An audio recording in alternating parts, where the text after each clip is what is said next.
लेकिन ये simple neuron में जो सबसे सिंपलेस्ट न्यूरॉन है, ये हर एल्गोरिदम में तुमको यूज होगा, ठीक है। ये सिंपल न्यूरॉन में सबसे पहले जैसे मान लो कि हमने क्या लिया है, to inputs and one output. To inputs मतलब x1 and x2। x1 and x2 क्या है, ये इनपुट्स है। और W1 एंड W2 क्या है, x1 W1 क्या है, x1 का वेट है, और x2 का वेट क्या है, W2, ठीक है। यहाँ पे क्या निकालना है, y निकालना है। लेकिन ये टोटल y ये क्या है, ये आउटपुट न्यूरॉन है, मतलब ये सिंगल लेयर का है। ये सिंगल लेयर का मतलब क्या हुआ कि केवल इनपुट रहेगा और एक आउटपुट न्यूरॉन रहेगा, ठीक है। मतलब एक न्यूरॉन पे केवल इनपुट ही, डायरेक्टली इनपुट और वेट जाएगा, कोई देयर विल बी नो बायस। और इस y पे हमको क्या निकालना है, एक्टिवेशन फंक्शन निकालना है, ठीक है। एक्टिवेशन फंक्शन मतलब क्या कि हमको यहाँ पे सिग्मोइड फंक्शन अप्लाई करना है। सो सिग्मोइड फंक्शन अप्लाई करने के लिए हम लोग क्या करेंगे, जैसे तुम लोग लॉजिस्टिक फंक्शन देखते होगे, लॉजिस्टिक फंक्शन होता है ना। उस लॉजिस्टिक फंक्शन में 1 by sigmoid function 1/1 plus e to the power of minus, ये जो y है, y मीन्स ये जो कभी कभी इसको z से भी रिप्रेजेंट करते हैं और कभी कभी y इनपुट से भी रिप्रेजेंट करते हैं और कभी कभी y से भी करते हैं, डिपेंड करता है कि हम क्या वेरिएबल यहाँ पे लिए हैं। सो यहाँ पे देखो क्या है, x1 क्या है, एक्टिवेशन ऑफ न्यूरॉन 1 है ना, इनपुट, फर्स्ट इनपुट है। x2 क्या है, activation of neuron second input है, एक्टिवेशन इस न्यूरॉन के लिए सेकंड इनपुट सिग्नल है। y क्या है, आउटपुट न्यूरॉन है। एंड W1 क्या है, वेट है किसका, x1 का। W2 क्या है, वेट है x2 का, ठीक है। W1 W2 क्या होता है, W1 W2 हर न्यूरॉन का, हर इनपुट का एक अपना कैपेसिटी होता है काम करने का। सो W क्या शो करता है कि उस न्यूरॉन का, उस इनपुट का कैपेसिटी क्या है काम करने का, जितनी कैपेसिटी है। अगर उस कैपेसिटी से अगर मान लो कि ये दोनों का हम इस पे y इनपुट निकाले, इसका एक्टिवेशन फंक्शन निकाले और दोनों का हमारा अगर आउटपुट इसका जो प्रेडिक्टेड वैल्यू है, इस y का जो ये दोनों मिलाकर जो इसका प्रेडिक्टेड वैल्यू है, अगर वो सेम हो जाता है, प्रेडिक्टेड वैल्यू और जो एक्चुअल वैल्यू हम लोग निकालेंगे वो अगर सेम हो जाता है, तो क्या होता है, इट मीन्स कि जितना वेट इस पे जा रहा है और जितना इनपुट है, ये दोनों ही सही काम कर रहा है। तो देखो यहाँ पे एक इसका जो फॉर्मूला हम लोगों ने यूज किया है, दैट इज नेट। ये y के जगह हम नेट भी लिख सकते हैं, ठीक है, क्योंकि y फाइनल आउटपुट होगा और वो फाइनल आउटपुट क्या होगा, हम लोग एक्टिवेशन फंक्शन इस पे अप्लाई करेंगे। देखो यहाँ पे ये एक्टिवेशन हम लोग अप्लाई करेंगे। सो ये जस्ट एक जनरल फिगर हमने लिया है, ठीक है। ये तुम यहाँ पे y इनपुट से भी तुम इसको रिप्रेजेंट कर सकते हो, नेट से भी कर सकते हो। So net is equal to क्या हुआ, x1 W1 plus x2 W2। x1 में क्या वैल्यू है, x1 में जो वैल्यू देंगे वो वैल्यू होगा और W1 में क्या होगा, जो वैल्यू हम लोग वेट का जो वैल्यू होगा वो होगा। सो यहाँ पे क्या है, ये टोटल अगर हम लोग सम निकालें, मतलब y पे अगर हम लोग निकालें, नेट क्या निकलेगा, x1 W1 plus x2 W2, मतलब क्या, summation of xi and wi। मान लो कि यहाँ पे और एक हो सकता है ना, यहाँ पे x3 हो सकता है,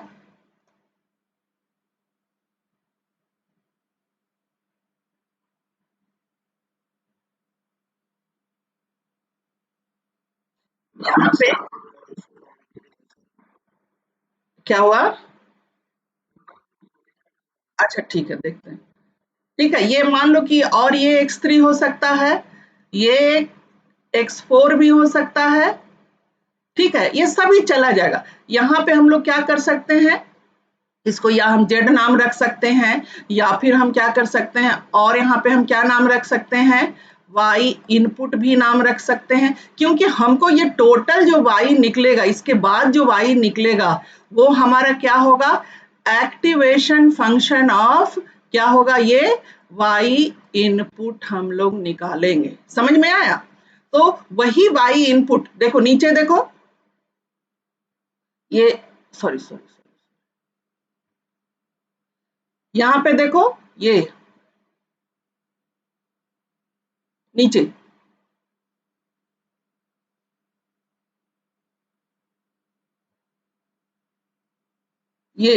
ये वाला, ठीक है। यहाँ पे देखो, ये जो है x1 x2,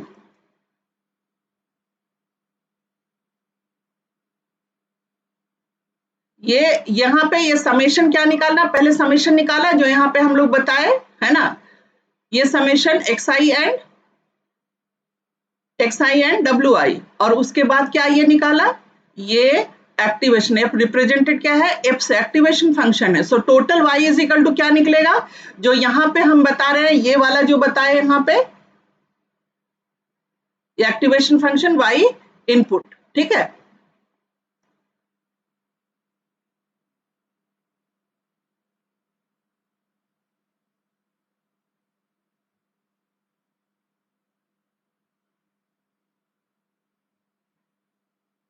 ये जो एक्टिवेशन फंक्शन हम यहाँ पे बताए, ये वाला total y is equal to ये वाला, है ना, ये यहाँ पे कहाँ पे निकालेगा, ये जो ये यहाँ पे ये जो ये फंक्शन में, ठीक है, और ये total y is equal to निकल कर, क्लियर, ठीक है, समझ में आया, ये क्लियर हुआ या नहीं सबको?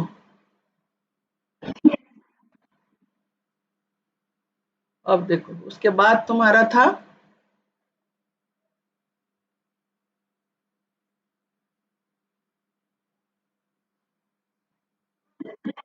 हाँ, ओ तुम लोग का तो ये धंधा जो रहता है ना,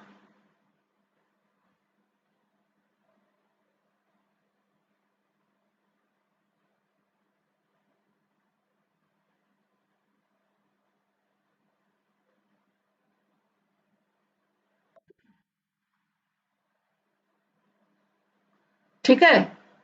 अब यहाँ पे हम लोग टोटल एक्टिवेशन फंक्शन देखें, है ना, टोटल एक्टिवेशन फंक्शन क्या होता है, ये जो एक्टिवेशन फंक्शन है, ये y इज इक्वल टू, यहाँ पे देखो y is equal to activation function y input, whereas ये y इनपुट, ये जो y इनपुट है ये डिपेंड करता है 1 एंड 0 पे। अगर y इनपुट का वैल्यू, जैसे इसमें देखो यहाँ पे, अगर इस y इनपुट का वैल्यू, ये टोटल y इनपुट जो नेट आया उसका वैल्यू अगर 1 है, मतलब कि 1 से ज्यादा है,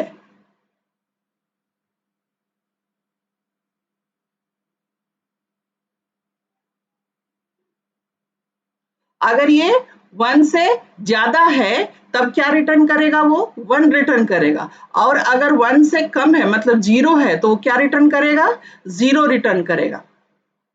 सो जैसे यहाँ पे तुमको हम दिखलाते हैं,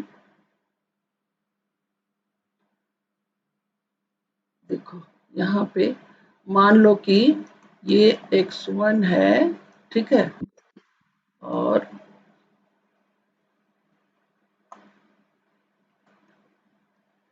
ये x2 है, और ये क्या है, y इनपुट है, ठीक है। यहाँ से ये गया, यहाँ से ये गया, ठीक है, यहाँ क्या हो गया, W1 हो गया और ये W2 हो गया, ठीक है। यहाँ पे क्या हो गया, y हो गया, ये y इनपुट हुआ और ये y हो गया। नाउ हम अगर x का वैल्यू, x1 का वैल्यू क्या देते हैं, 1 देते हैं, ठीक है, और w का वैल्यू क्या देते हैं, 1 देते हैं, x2 का वैल्यू क्या देते हैं, 1 देते हैं, w2 का वैल्यू क्या देते हैं, 1 देते हैं। तो हमारा y इनपुट क्या निकलेगा? सो क्या निकालना है हमको? पहले y इनपुट निकालना है। क्या होगा? x1 w1 plus x2 w2 क्या होगा वैल्यू? x1 का वैल्यू कितना है? 1 इंटू 1 प्लस 1 इंटू 1 कितना हो गया? 2 हो गया, है ना? अब हम क्या करेंगे? अप्लाई करेंगे। अब y इनपुट निकाले। अब हम एक्टिवेशन फंक्शन करेंगे। तो y क्या निकालेंगे? Activation function of y input. समझ गए? अब ये एक्टिवेशन फंक्शन क्या बता रहा है कि अगर ये एक्टिवेशन फंक्शन क्या बता रहा है कि अगर ये 1 रिटर्न करेगा अगर ये कितना है? y इनपुट का वैल्यू ग्रेटर देन 1 है। मतलब कि ये क्या? This is called the threshold value. Threshold value, समझ रहे हो? ठीक है, हमने यहाँ पे मान लिया है कि थ्रेशोल्ड वैल्यू क्या है, टोटल रिटर्न वैल्यू क्या है। टोटल ये कितना? 1 पे रिटर्न करेगा। तो थ्रेशोल्ड वैल्यू हम क्या किए हैं? 1 पे लिए हैं। तो ये चूंकि ये कितना आया? 2 आया। तो थ्रेशोल्ड वैल्यू ये 1 जो है, ये 1 क्या है? ये थ्रेशोल्ड वैल्यू को रिप्रेजेंट करते हैं थीटा से। सो अगर ये थीटा के थ्रेशोल्ड का वैल्यू 1 है तो ये वैल्यू कितना है? ये 2 वैल्यू कितना है? 1 से ज्यादा है ना? तो 1 से ज्यादा है तो y कितना रिटर्न करेगा? ये 1 रिटर्न करेगा, है ना? और इसलिए ये यहाँ पे 1 रिटर्न करेगा। समझ गए मेरी बात को? और दूसरा क्या है? ये 0 रिटर्न करेगा इफ क्या है? y input is less then और इक्वल टू 0। मतलब ये थीटा वैल्यू क्या होगा? थ्रेशोल्ड वैल्यू एक ही होगा। 1 होगा तो ये रिटर्न करेगा, 2 होगा तब भी ये 1 रिटर्न करेगा, 3 होगा तब भी ये 1 रिटर्न करेगा। लेकिन अगर 0 होगा तो क्या? अब मान लो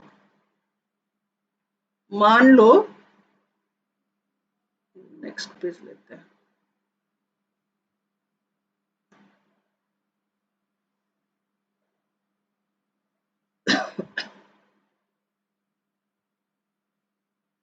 मान लो कि एक और है ना?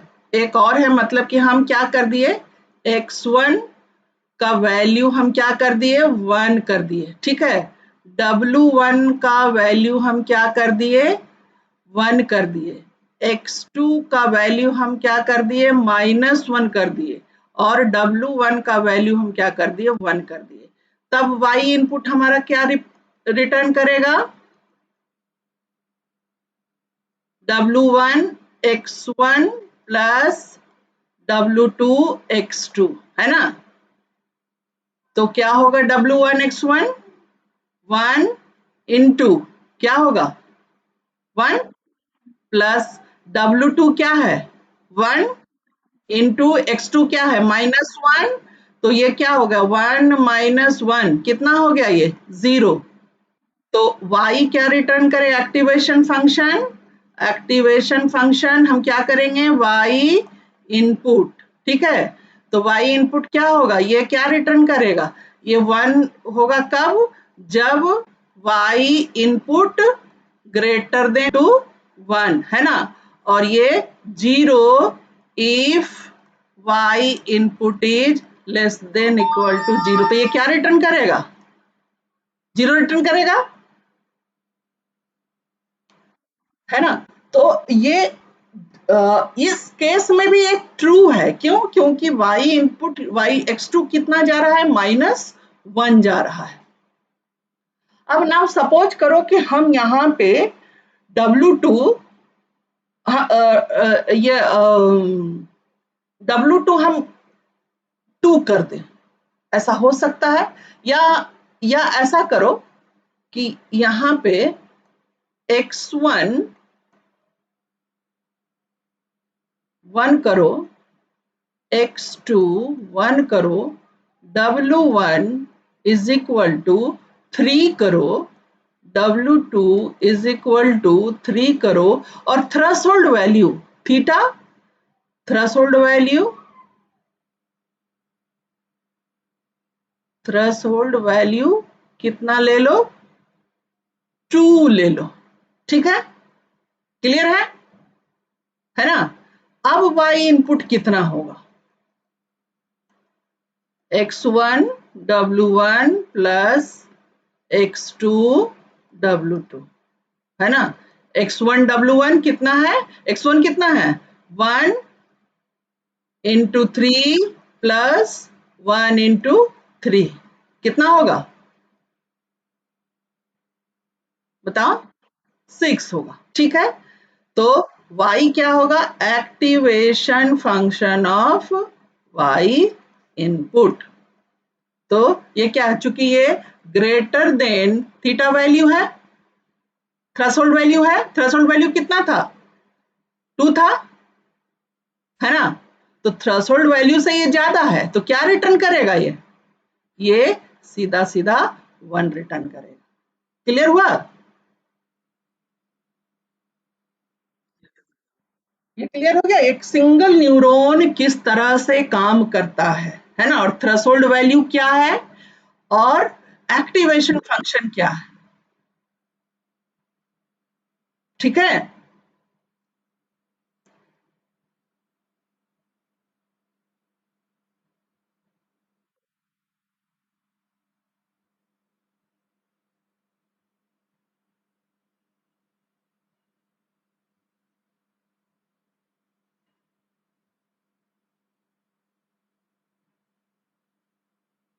अब समझ में आ गया ये पूरा, ये समझ में आ गया कि सिग्मॉइड फंक्शन किसको कहते हैं, और ये एक्टिवेशन फंक्शन किसको कहते हैं। अब नेक्स्ट देखो, ये सिग्मॉइड फंक्शन ये जो वर्क करता है, एक्चुअली सिग्मॉइड फंक्शन आया कैसे, है ना।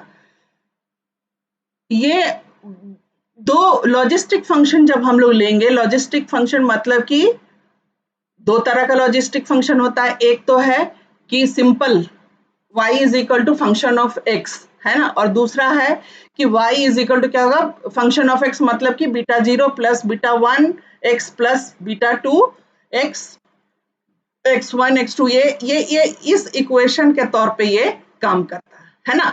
तो दो तरह का, इसमें एक बाइनरी के फॉर्म में काम करता है और एक बाइपोलर के फॉर्म में ये काम करता है।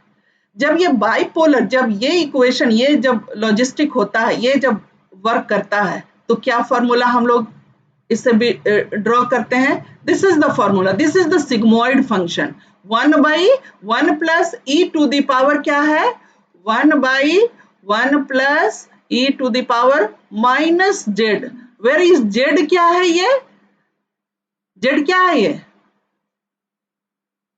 वाई, जो तुम्हारा एक्चुअल y क्या निकला, इनपुट, समझ गए। हम वहां पे बताए थे कि या तुम y से करो या फिर y इनपुट से करो, एक ही बात है, कोई भी वेरिएबल ले सकते हो। सो यहाँ पे z से कंफ्यूज मत हो ना, z रिप्रेजेंटेशन किसका है, z के जगह हम लोग क्या लिखेंगे, y इनपुट का जो वैल्यू आया x1 into W1 plus x2 into W2, जो वैल्यू आया वही हम यहाँ पे y का वैल्यू यहाँ पे एज ए जेड हम पुट करेंगे। तो इससे जो हमको सिग्मॉइड फंक्शन निकला, यहाँ पे देखो सिग्मॉइड फंक्शन मतलब कि ये बाइपोलर में क्या होता है, इसका रेंज क्या है 1 टू, क्या है यहाँ पे दिखाए, देखो यहाँ पे 1 to 0, है ना। अगर ये वैल्यू 1 से ज्यादा रहा y का तो ये 1 रिटर्न करेगा, और अगर 1 भी रहा तब भी ये 1 रिटर्न करेगा, और ये 0 या उससे लेस रहा तो ये 0 रिटर्न करेगा। तो यहाँ पे देखो ये कहाँ पे जाएगा, ये वैल्यू +1 है ना यहाँ पे, और ये +1 से ये कहाँ, कितना भी वैल्यू बढ़े लेकिन ये कहाँ जाएगा, ये +1 जाएगा, और ये अगर निगेटिव होता तो कितना भी वैल्यू जाए तो ये क्या है 0, ये 0 है ना, तो ये कहाँ जाएगा, ये 0 बढ़ेगा, है ना। अगर ये -1, अगर यहाँ पे हो कि 1 और -1 किसी किसी केस में क्या होता है, ये -1 रिटर्न करता है, तो -1 होगा तो ये कहाँ जाएगा, ये अगर यहाँ पे -1 है तो ये कहाँ कहाँ चला जाएगा, ये -1,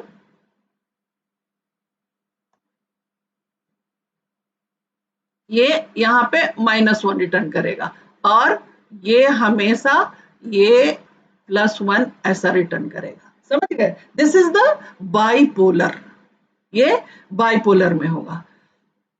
और अगर ये किसमें, अगर ये बाइनरी में है तो ये सिंपल कैसा होगा, ये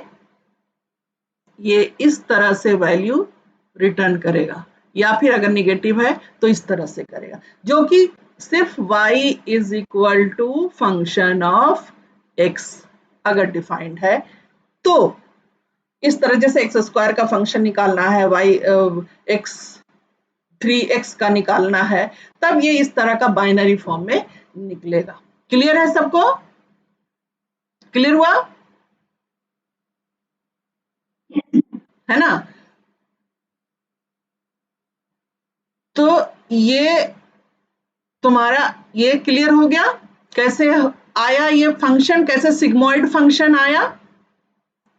नाउ दिस इज द, यहाँ पे देखो, this is the sigmoid function, ये देख जाना कि कैसे हम लोग लेके आए हैं ये, है ना? ये तुमको हालांकि तुमको जरूरत नहीं है, लेकिन फिर भी ये एक्सप्लेन करने के लिए, जानने के लिए, क्योंकि आगे तुम जब मशीन लर्निंग पढ़ोगी तो ये मशीन लर्निंग में ये काम आएगा।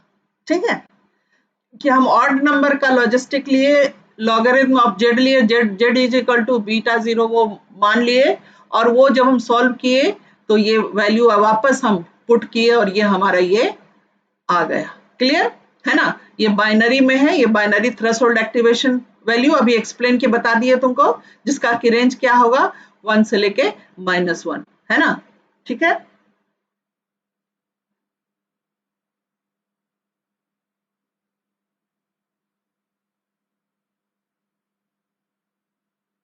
देन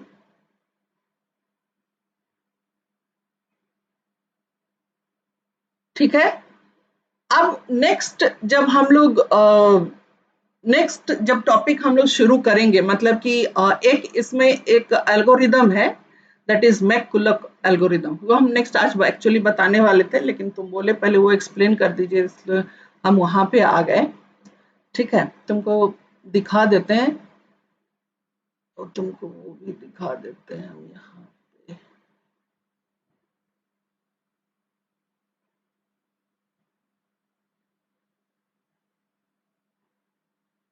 चलिए, ठीक है।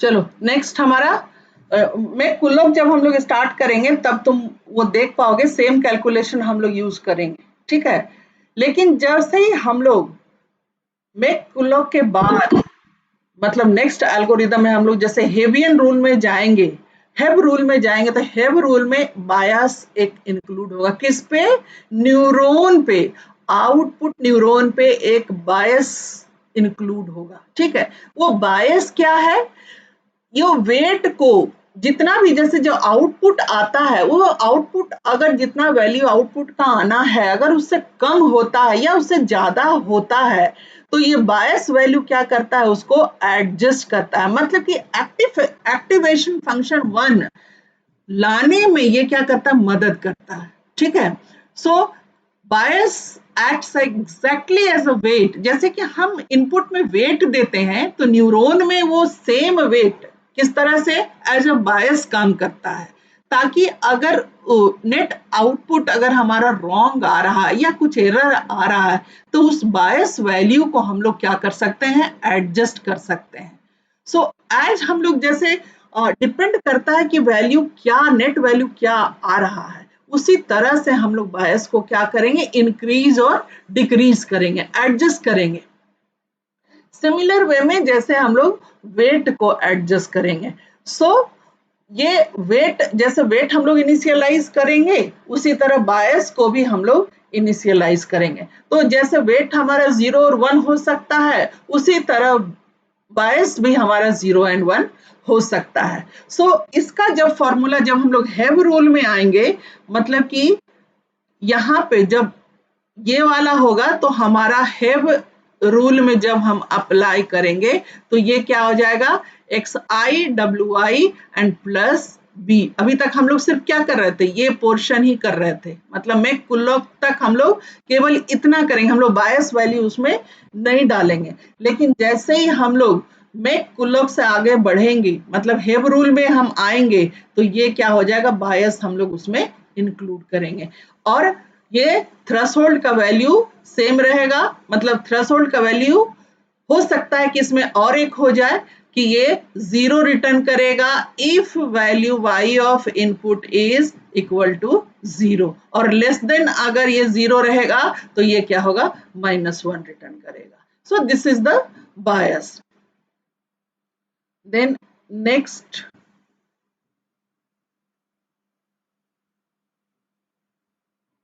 ठीक है, यहां तक था तुम्हारा, ये तक ये क्लियर हो गया, सबको क्लियर हो गया, इसमें कोई डाउट है?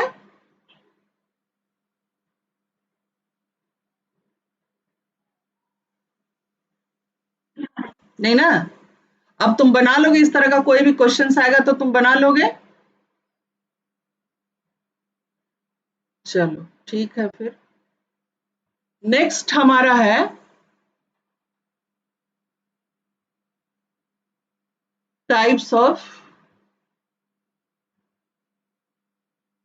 न्यूरॉन। ठीक है, टाइप्स ऑफ न्यूरॉन में क्या है, और तीन तरह का ये लर्निंग होता है, तीन तरह का हम लोग ट्रेनिंग करते हैं, that is supervise learning, unsupervised and reinforcement. Supervise ये सबको दिख रहा है ना, कोई प्रॉब्लम तो नहीं है? हाँ, ठीक है। सुपरवाइज लर्निंग क्या है? सुपरवाइज लर्निंग का मतलब क्या है कि सपोज इसको ऐसा करो ना, एक ट्रेनर दिया हुआ रहता है, जैसे जैसे मान लो कि हम तुमको बता दिए कि इसका आउटपुट 1 आएगा, है ना, दैट इज द ट्रेनर, है ना, वो आउटपुट दिखा दिए तुमको कि लगभग लगभग प्रेडिक्टेड वैल्यू क्या है, 1 है। तो 1 मतलब अगर वो नहीं आ रहा है तो कहीं प्रॉब्लम है, मतलब कि कितना आना चाहिए, 1 आना चाहिए। टीचर ऑलरेडी वो गाइड कर चुका है, या मतलब हमारा जो एक्चुअल आउटपुट है वो ऑलरेडी टारगेट वैल्यू दे दिया गया है कि हमारा कितना चाहिए, 1 आना चाहिए कि 2 आना चाहिए कि 3 आना चाहिए। सो सुपरवाइज्ड में क्या है कि हर एक एक्स के लिए, जैसे कि मान लो कि यहाँ x1 दिया हुआ है, x2 दिया हुआ है, x3 दिया हुआ है, हर एक के लिए क्या होगा, एक y1 y2 एंड ऐसा y3 दिया हुआ रहेगा। मतलब कि x1 डिफरेंट हो सकता है, x1 x2 x3, और y वैल्यू भी हमेशा इंक्लूडेड रहेगा। y मतलब कि ये तुम्हारा टारगेट वैल्यू दिया हुआ रहेगा, आउटपुट वैल्यू दिया हुआ रहेगा, और उसमें जो तुम्हारा प्रेडिक्टेड वैल्यू, मतलब ये तुम्हारा प्रेडिक्टेड वैल्यू पहले से है, टारगेटेड वैल्यू है ना, जो तुम कैलकुलेट करके लाओगे, वो जो वैल्यू होगा वो उस वैल्यू को इस y से हम क्या करेंगे, कंपेयर करेंगे। और जब हम कंपेयर करेंगे, मतलब कि ये मान लो कि ये प्रेडिक्टेड है हमारा, ये ये प्रेडिक्टेड, और ये हमारा क्या है, एक्चुअल वैल्यू है। तो y वैल्यू को हम क्या करेंगे, कंपेयर करेंगे किससे, प्रेडिक्टेड वैल्यू से, है ना। और जब दोनों में डिफरेंस आएगा तब हम क्या करेंगे, एडजस्ट करेंगे। किसको एडजस्ट करेंगे, वेट को एडजस्ट करेंगे, या फिर हम बायस को, दोनों को एडजस्ट करेंगे। ठीक है, तो सुपरवाइज मीन्स ऑलरेडी हमारा ट्रेनिंग किया हुआ है, ये ट्रेनिंग दिया हुआ, उस आधार पे ये क्या करेगा, आउटपुट बताया हुआ है, ट्रेनिंग बताया हुआ है, उस आधार पे ये क्या करेगा, वैल्यू को कैलकुलेट करेगा।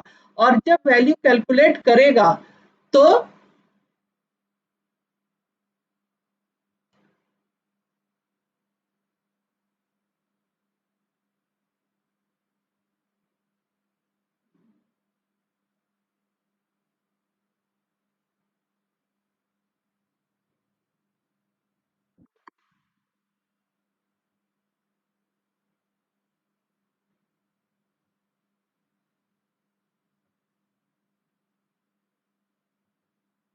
देखो, ये ये इस तरह से सुपरवाइज काम करता है। जैसे ये एनवायरमेंट है ना, एक टीचर है, यहाँ ऑलवेज एक टीचर तुमको रहेगा। टीचर मतलब कि जो पहले से हम लोग वाई का वैल्यू देकर रखे हैं, ठीक है।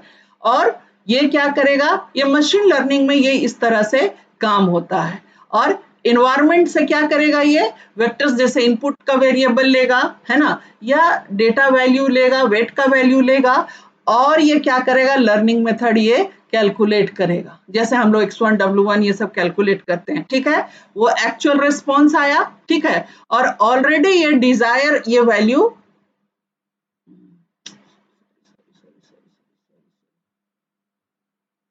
ठीक है, ये ऑलरेडी वैल्यू आया हुआ है। इस वैल्यू को यह क्या करेगा, ये एक्चुअल वैल्यू और जो प्रेडिक्टेड वैल्यू है उसको ये कैलकुलेट करेगा। कैलकुलेट करने के बाद जो डिफरेंस आएगा वो उसको एडजस्ट करने का कोशिश करेगा, ठीक है, क्लियर। अभी नेक्स्ट क्या है, अनसुपरवाइज्ड। अनसुपरवाइज्ड का मतलब क्या है कि कोई टीचर वहां मौजूद नहीं है, वहां पहले से कोई टारगेट वैल्यू नहीं दिया हुआ है, लेकिन टारगेट वैल्यू नहीं दे, लेकिन जो आउटपुट आएगा उस आउटपुट को क्या करना है, देखना है, उस आउटपुट को प्रेडिक्ट करना है कि ये सही है या नहीं है। जैसे मान लो कि बहुत सारा कार्स दिया हुआ है ना, कार का एग्जाम्पल दिया हुआ है, लेकिन एक नया कार अगर दिया जाता है तो ये पता नहीं कि उस कार का क्या फीचर्स है और क्या वो किस कैटेगरी में है। तो अनसुपरवाइज्ड क्या करेगा कि जितने भी कार का डेटा आया वो सबको क्या करेगा, क्लस्टर्ड कर देगा, मतलब कि उसको एक ग्रुप वाइज बांट देगा कि ये मारुति 800 का में है, ये डिफरेंट डिफरेंट कार का मतलब जो कैरेक्टरिस्टिक है उस कैरेक्टरिस्टिक के अनुसार वो क्या करेगा, डेटा को डिस्ट्रीब्यूट कर देगा। और जब वो नया मॉडल या नया जो डेटा आएगा वो किस मॉडल से मतलब कि किस ग्रुप से वो बिलोंग करता है, वो उस ग्रुप में का कैरेक्टरिस्टिक को बता देगा कि ये इस ग्रुप का है या ये इस टाइप का इसका नेचर होगा, या मतलब ये है। तो ये अनसुपरवाइज का मतलब कि हमको ट्रेनिंग खुद से देना है। ट्रेनिंग उसके लिए कोई पहले से मेथड डिफाइंड नहीं है, अपने जो मेथड उसके लिए है केवल उस पे क्या करना है, उसको ट्रेंड करना है, और ट्रेंड करने के बाद उसमें जो वैल्यू आएगा है ना, उस वैल्यू के आधार पे वो बताएगा। जैसे मान लो कि बहुत सारा एम्प्लॉय है तो उसका एक नेचर बन गया है ना कि ये इस ईयर में इतना ये अगर इतना सैलरी है तो ये इस कैटेगरी का होगा, अगर ये इतना है तो ये इस कैटेगरी, ये मैनेजर है, ये इंजीनियर है, ये वर्कर है, ये स्टाफ है, तो इतना सैलरी। अब मान लो कि नया कोई सैलरी आया तो वो क्या करेगा कि किस सैलरी के रेंज में है वो उसका क्या डिफाइन कर देगा, उसका पोस्ट वो या उस कैटेगरी का है वो डिफाइन कर देगा, ठीक है। ये है सुपरवाइज्ड। देन तीसरा है रीइंफोर्समेंट। रीइंफोर्समेंट में क्या है,